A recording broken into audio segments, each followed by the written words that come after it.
कहूँ राम वियोग तब सीता, मोकहु सकल भय विपरीता। नव तरु किसलय मनहु कृसानु, काल निशा सम निशि शशि भानु। कुवलय विपिन कुंत मन सरिसा, बारिद तपत तेल जनु बरिसा। जय हित रहे करत तेहि पीरा, उरग श्वास सम त्रिविध समीरा। कहूँ ते कछु दुख घटी होई, काहि कहूँ यह जान न कोई। तत्व प्रेम कर मम अरु तोरा, जानत प्रियाए कुमनु मोरा। सो मनु सदा रहत तोई पाई, जानु प्रीति रसु इत नहीं नाही।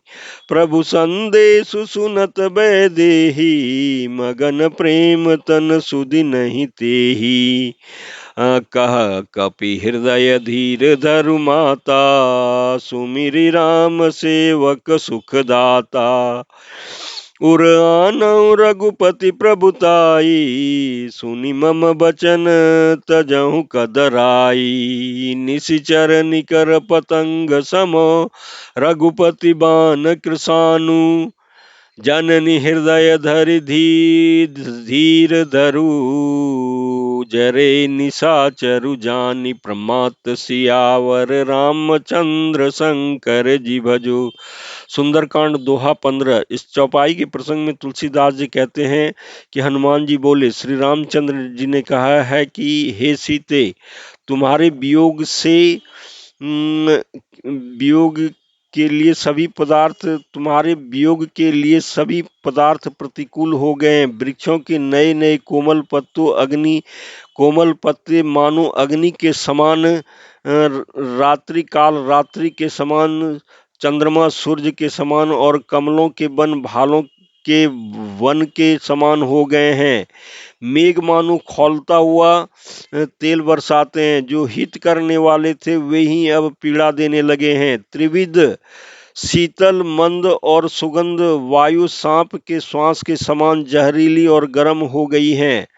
मन का दुख कह डालने से भी कुछ घट जाता है, पर कहूं किससे, यह दुख कोई जानता नहीं। हे प्रिय, मेरे और तेरे प्रेम का तत्व रहस्य एक मेरा मन ही जानता है, और वह मन सदा तेरे ही पास रहता है। बस मेरे प्रेम का सार इतने में ही समझ ले। प्रभु का संदेश सुनते ही जानकी जी प्रेम में मग्न हो गई। उन्हें शरीर की सुध न रही।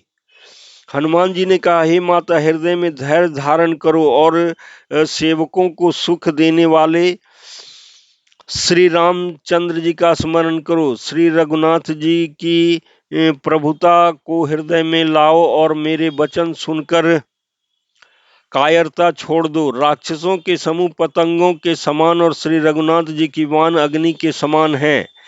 हे माता, हृदय में धैर्य धारण करो, राक्षस को जला ही समझो।